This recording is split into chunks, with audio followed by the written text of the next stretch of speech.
Yes, sixth class, welcome back here lecture number 2 for the chapter number 3. So, today we are going to start with this topic, properties of matter. Let us now study some common properties of matter कि common properties क्या क्या है बेटा, जैसे appearance and feel. Materials are not different from each other in terms of appearance, lustrous or dull. हमें पता है बेटा कि मटेरियल्स कई तरह के होते हैं और एक दूसरे से बहुत ज़्यादा डिफरेंस भी होता है उनके अंदर। जैसे उनके अपीयरेंस में कुछ ऐसे मटेरियल होते हैं जो लस्ट्रस, जो चमकदार होते हैं, डल, और जो कुछ होते हैं जो नहीं चमकते हैं, कॉमन से होते हैं। एंड देयर फील स्मूथ और रफ। अब जब हम उन्हें फील करते हैं, उन्हें टच करते हैं, तो कुछ ऐसे सब्सटेंस होते हैं जो, या कुछ ऐसे मटेरियल होते हैं जो स्मूथ होते हैं और कुछ रफ होते हैं, कुछ मतलब समतल होते हैं बेटा, ठीक है, और कुछ रफ खुरदरे होते हैं। For example, metals generally have lustrous appearance and polish piece of marble as a smooth feel. कहता है जैसे मेटल्स होती बेटा हमारी, जैसे gold, silver, platinum, right, copper, ये मेटल्स हैं। अगर हम इन्हें देखें बेटा तो ये काफ़ी चमकदार होती हैं। And polish piece of marble, polish piece of marble बेटा कि जो हमारे घरों के अंदर फ्लोर्स के ऊपर मार्बल डली होती है, या जो हमारे वॉश मशीन्स के साथ, या हमारे किचन्स की जो शेल्फ्स होती हैं उनके अंदर जो मार्बल डली होती है, या जो हमारी स्टेयर्स होती हैं उनके ऊपर जो मार्बल डली होती है बेटा, तो वो काफ़ी स्मूथ होती है जब हम उसे टच करें तो, राइट। सो ये एक्टिविटी नंबर 2 उसी के बेस्ड है। यहाँ पे आपको 2 एग्जाम्पल्स गिवन है। पहला पॉलिश मार्बल, जी स्मूथ है या रफ है? It is smooth. अच्छा, लस्ट्रस है कि डल है? It's lustrous. Second one, sand paper, जी सैंड पेपर कैसा होता है? स्मूथ होता है कि रफ होता है? जी रफ होता है। लस्ट्रस है कि डल है? It is dull, right. अब इसी के बेसिस के ऊपर बेटा हम लोग यहाँ पे 2 नाम और ऐड कर सकते हैं। जैसे अगर मैं बात करूँ आपके टाइल्स की, तो टाइल्स कैसी होती है बेटा? स्मूथ। लस्ट्रस की डल? लस्ट्रस। इसके एग्जाम्पल, इसके बेसिस के ऊपर एक और लिख सकते हो, जैसे आपका ब्लैक बोर्ड, ब्लैक बोर्ड कैसा होता है जी? स्मूथ और rough? It is little bit rough. Lustrous होता है कि डल होता है? डल होता है, चमकता नहीं है ना ये। Yes. So transparency, the property of a material to allow light to pass through it, it is called transparency.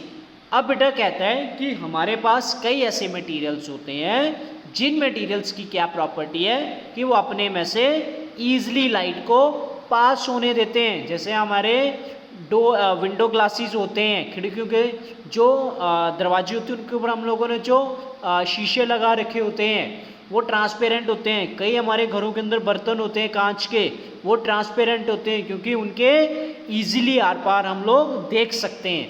तो उसी के बेसिस के ऊपर बेटा ये एग्जाम्पल आपको दे रखी है एक्टिविटी नंबर 3 में। आपको यहाँ पे क्या समझाया गया है कि बेटा ये जो लड़की है, ये लड़की क्या कर रही है कि इसके हाथ में बेटा ये कांच का बर्तन है एक, और इस कांच के बर्तन के अंदर से बेटा ये जलती हुई मोमबत्ती को देख रही है, तो इजीली बेटा इसको ये विजिबल हो पा रही है। तो हम लोग यहाँ से ये देख सकते हैं कि जो भी ये एम्प्टी ग्लास टम्बलर है, ये जो कांच का जो बर्तन है, ये जो खाली है, ये कांच का है और इसके आर पार हम लोग इजीली देख सकते हैं, राइट। सो अब ट्रांसपेरेंट मटेरियल्स के बेटा यहाँ पे कुछ एग्जांपल्स हैं। Glass is a transparent material as a light can pass through it. Pure water, air and thin sheet of polythene are some other examples of transparent material. कि जो बेटा कांच का मटेरियल होता है, या साफ पानी, प्योर वाटर मतलब साफ पानी, साफ हवा, और एक पतली पॉलीथीन की शीट, ये सब के सब बेटा क्या हैं? एग्जाम्पल्स हैं ट्रांसपेरेंट मटेरियल्स के। Next we have some materials do not allow light to pass through them. कुछ मटेरियल ऐसे होते हैं बेटा जिनके अंदर से जो लाइट होती है वो पास नहीं करती है। सो ऐसे मटेरियल क्या कहलाते हैं? Opaque material. अब आगे एग्जांपल्स है बेटा आपको, जैसे thick plastic sheet, black board और दीवार, वॉल मतलब दीवार, ये सारे के सारे ऑपेक मटेरियल हैं। जैसे अभी यहाँ पे आप देख सकते हो बेटा कि सेम गर्ल यहाँ पे उस जलती हुई कैंडल को देख रही है, बट पहले उसने कांच का बर्तन लिया था, अब उसने लकड़ी का एक टुकड़ा लिया है, तो लकड़ी के टुकड़े के अंदर से बेटा उसको वो झांकने की, देखने की कोशिश कर रही है, बट वो उसको विजिबल नहीं होगा। क्यों? क्योंकि लकड़ी बेटा, या जो ये लकड़ी का तख्ता है, जो टुकड़ा है, ये क्या है, ओपेक है, ठीक है, इसके आर पार इजली नहीं देख सकते हैं। सो उसी के बेसिस के ऊपर लास्ट में बेटा आपको लिखा हुआ है कि would is an opaque material because light can't pass through it, कि जो लकड़ी का टुकड़ा है वो आपका लाइट को पास नहीं करता है, इसलिए एक क्या ये ओपेक मटेरियल है, right. Next with floating sinking. Next हमें बताया गया है कि जी फ्लोटिंग और सिंकिंग, फ्लोटिंग मतलब तैरना, सिंकिंग मतलब डूब जाना। अब ऐसे कुछ मटेरियल होते हैं बेटा जो पानी से हल्के होते हैं, वो हमेशा पानी के ऊपर तैरते रहते हैं। एक्टिविटी नंबर 5 आपको बता रही है, क्या कहता है कि टेक सम वाटर इन ए मग, एक मग के अंदर पानी ले लीजिए और उसके अंदर छोटे छोटे आइस क्यूब्स, छोटे छोटे पीसीज आइस के डालिए। तो हम लोग क्या ऑब्जर्व करेंगे कि जो आइस के पीसीज हैं हमेशा वो हमें तैरते हुए नजर आएंगे वाटर सरफेस के ऊपर, right. Next video, materials are which are heavier than water are generally sink in it। कहता है कि जो मटेरियल पानी से भारी होंगे वो हमेशा उसके अंदर डूब जाएंगे। सेम एक्टिविटी में यहाँ पे पानी में मग में पानी लेके उसके बीच में पेबल्स, यहाँ पे वर्ड लिखा हुआ है ड्रॉप सम पेबल्स। एक्टिविटी 6 में पेबल्स मतलब होता है बेटा छोटे छोटे पत्थर, कंकर पत्थर जो छोटे छोटे होते हैं उनको डालेंगे जब मग के पानी के अंदर, तो वो जो कंकर पत्थर होंगे वो बेटा डूब जाएंगे, ठीक है। तो इसका मतलब इनका वेट जो है वो पानी के वेट से ज़्यादा है, लेकिन जो बर्फ़ के टुकड़े थे वो तैर रहे थे क्योंकि उनका वेट पानी के उससे कम था बेटा, राइट। नेक्स्ट, डिफ्यूज़न, बहुत ही कॉमन सी बेटा ये प्रॉपर्टी है, ठीक है। कई बार ये एकदम से समझ आ जाता है, कई बार प्रॉपरली नहीं समझ आता है। मैंने आपको लाइव क्लासेस जब हमारी चल रही थी मैंने तब भी आप लोगों को बेटा ये चीज़ डिस्कस करी है। सो फिर भी अगर आपको वहाँ चीज़ समझ नहीं आई है, मैं यहाँ पे बेटा इस चीज़ को आपको एक्सप्लेन करने की कोशिश कर रहा हूँ। अब diffusion, the property of mixing of particles of two materials on their own is called diffusion. कहता है कि कोई भी दो मटीरियल्स हैं, कोई भी दो सब्सटेंस हैं, अगर उन सब्सटेंसेस के पार्टिकल्स, हमें पता है कि जो मटेरियल्स होते हैं, जो मैटर होता है वो हमेशा पार्टिकल से बने होते हैं, तो जब भी अब वो जो दो मटेरियल्स के पार्टिकल्स हैं आपस में बेटा मिक्सअप होंगे, वो कौन सी प्रॉपर्टी के साथ मिक्सअप होते हैं, डिफ्यूज़न। ऐसा क्यों होता है, क्योंकि बेटा जो पार्टिकल्स होते हैं मैटर्स के उनमें मूवमेंट होती है, वो फ्रीली एक जगह से दूसरी जगह को मूव कर सकते हैं। कहते हैं चाहे सॉलिड्स हैं, चाहे लिक्विड्स के, चाहे गैसेस के, हाँ, बट बेटा शर्त ये है कि बेसिकली जो सॉलिड्स होते हैं उसके पार्टिकल्स एक जल्दी एक जगह से दूसरी जगह मूव नहीं कर पाते, वो रैंडमली मूव नहीं कर सकते। लिक्विड्स के थोड़े से सॉलिड्स से ज़्यादा कर सकते हैं और गैसेस के सबसे ज़्यादा बेटा रैंडमली यहाँ से वहाँ मूव करते हैं। जैसे यहाँ पे आपको गिवन है कि gases diffuse very quickly into each other because their particles are in constant motion, कि जो गैसेस होती हैं उसके पार्टिकल्स बहुत जल्दी यहाँ से वहाँ मूव कर जाते हैं क्योंकि उनके पार्टिकल्स के बीच में मोशन होता है, वो बहुत ज़्यादा मूवमेंट दिखाते हैं। इसी के बेसिस के ऊपर बेटा हमें यहाँ पे एक्टिविटी दे रखी है, कहते हैं कि place a lighted agarbatti in one corner of the larger room, very soon fragrance of agarbatti will spread in the whole room. कहता है कि अगर हम जैसे अगर अगरबत्ती जलाएं अपने पूजा घर में तो धीरे धीरे बेटा उसकी जो स्मेल होती है वो सारे कमरे में हो जाती है। क्यों? क्योंकि बेटा जो स्मेल के जो फ्रेग्रेंस के वो पार्टिकल्स हैं, वो जो अगरबत्ती के अंदर से वो जो फ्लेवरिंग एजेंट्स पार्टिकल्स निकलेंगे वो बहुत जल्दी हवा में मिक्सअप हो जाएंगे, और जब वो हवा में मिक्सअप हो जाएंगे वो हवा जैसे जैसे बेटा हमारे तक पहुँचेगी, क्योंकि हमें पता है हमारे सराउंडिंग में एयर प्रेजेंट है, अब उस एयर के अंदर वो फ्रेग्रेंस के पार्टिकल्स मिल जाएंगे, मिक्सअप हो जाएंगे और फिर वो हमारे तक पहुँचेंगे जिससे हमें खुशबू का पता चलेगा। या कई बार बेटा हम लोग आग जलाते हैं तो जो उसका धुआं उठता है वो बहुत जल्दी एयर के साथ मिक्सअप हो जाता है, तो धुआं भी एक गैस है और एयर भी एक गैस है, तो वो बहुत जल्दी एक दूसरे के साथ मिक्सअप हो जाते हैं, राइट।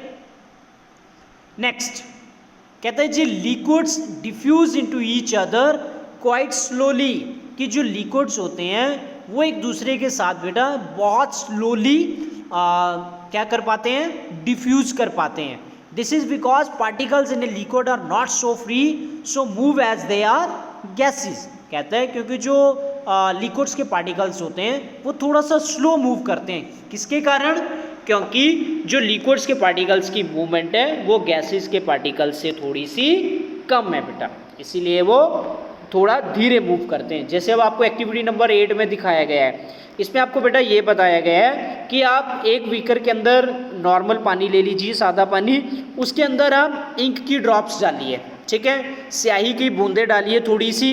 तो हम लोग क्या ऑब्जर्व करेंगे कि वो जो स्याही की बूंदें हैं, वो जो ड्रॉप्स हैं, वो धीरे धीरे धीरे उस पानी के अंदर मिक्सअप होंगी।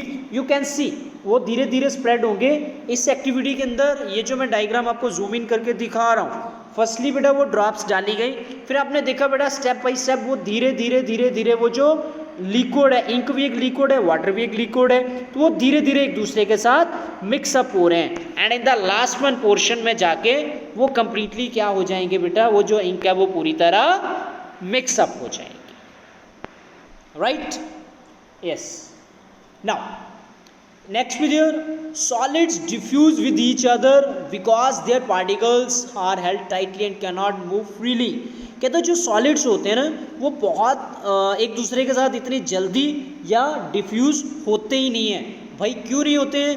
क्योंकि उनके जो पार्टिकल्स होते हैं वो बहुत टाइटली पैक्ड होते हैं, हमने पिछली वीडियो लेक्चर में डिस्कस किया था।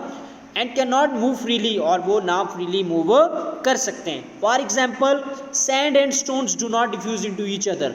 भाई अगर मैं छोटे छोटे पत्थर ले लूँ और रेत ले लूँ तो उनको मैं मिक्स करने की कोशिश करूँ दूध और पानी की तरह, तो क्या वो मिक्सअप हो जाएंगे?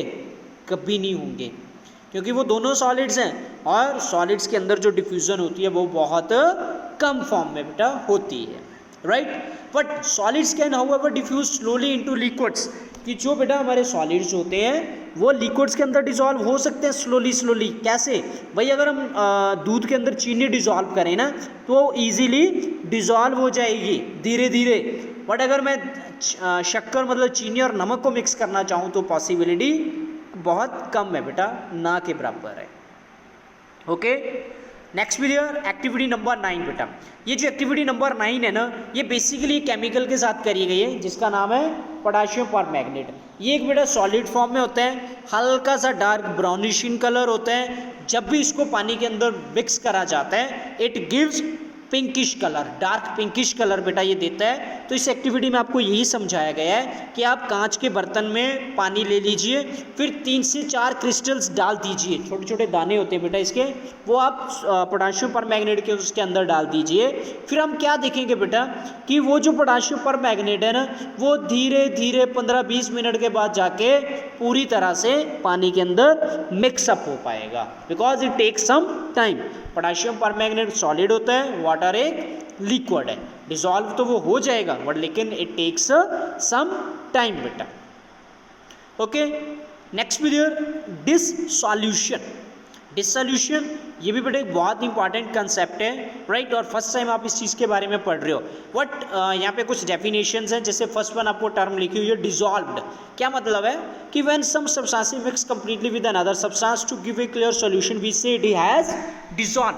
कहते हैं कि जब भी एक सब्सटेंस पूरे तरीके से मिक्सअप हो जाता है दूसरे सब्सटेंस के साथ तो हम उसे एक क्लियर सॉल्यूशन बनाता है, जिसे हम नाम क्या देते हैं कि वो सब्सटेंस पूरे तरीके से डिसॉल्व हो गया। जैसे मैंने पानी के अंदर चीनी को डिसॉल्व करा तो थोड़े टाइम के बाद बेटा वो चीनी पानी के अंदर पूरी तरीके से डिसॉल्व हो जाएगी और एक क्लियर सॉल्यूशन दिखाएगी, होता है ना ऐसा।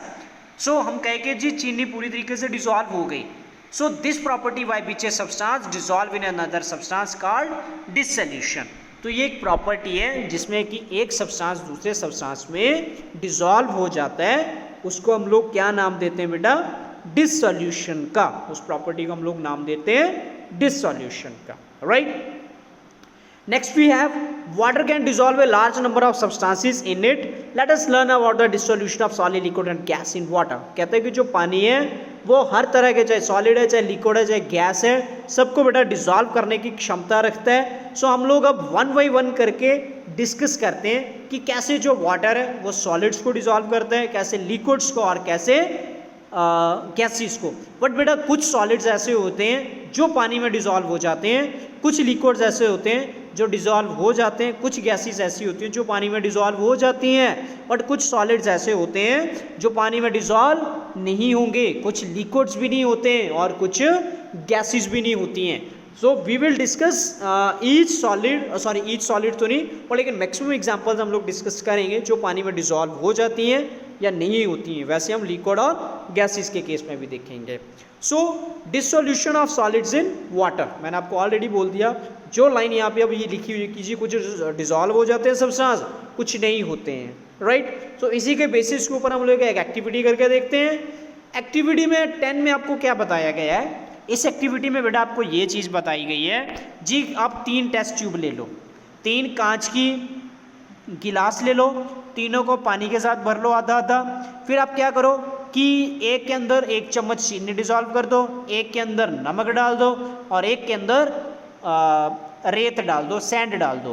पहले वाले में हमने शुगर डाल दी, यहाँ पे आप देख सकते हो, यहाँ पे आपको लिखा भी हुआ है, सॉरी पहले के अंदर हम लोगों ने साल्ट डाल दिया, दूसरे वाले के अंदर हम लोगों ने सैंड डाल दी, और तीसरे वाले के अंदर बेटा हम लोगों ने क्या एडअप कर दिया, sugar. Okay, you can see from here easily कि किसके अंदर हमने साल्ट डाला, किसके अंदर सैंड और किसके अंदर शुगर। तो कहता है थोड़े टाइम के बाद हम लोग क्या ऑब्जर्व करेंगे कि जी चीनी और नमक तो पूरे तरीके से डिसॉल्व हो जाएगा, बट जो रेत है वो डिसॉल्व नहीं हो पाएगी। So we can write some answers we there कि दो substances which are dissolved in water are known as soluble substance and which are not dissolved in water are known as insoluble substance. So यहाँ पे जो आपका नमक और चीनी है वो तो जी पानी में डिसॉल्व हो गई, पर लेकिन जो रेत है वो पानी में डिसॉल्व नहीं हुआ।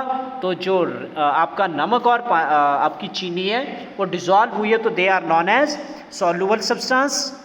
आई एम रियली सॉरी बेटा, ये एकदम से नीचे की तरफ को चला गया। मैं दोबारा से बेटा फिर से बुक के जो पेजेस जिनको हम लोग डिस्कस कर रहे थे वहाँ तक बेटा आपको मैं लेके आ रहा हूँ, राइट। सो यहाँ पे बेटा हम लोगों को ये टर्म्स लिखी हुई थी। सो हम लोगों को ये समझ में आ रहा है यहाँ से कि जो साल्ट और शुगर था वो इजीली डिसॉल्व हो गया, so they are soluble substance, and sand नहीं हुआ तो ये इनसॉल्युबल है, right. So from the next topic, that is a solubility and saturated solution, we will discuss in our next video lecture. Okay, thank you.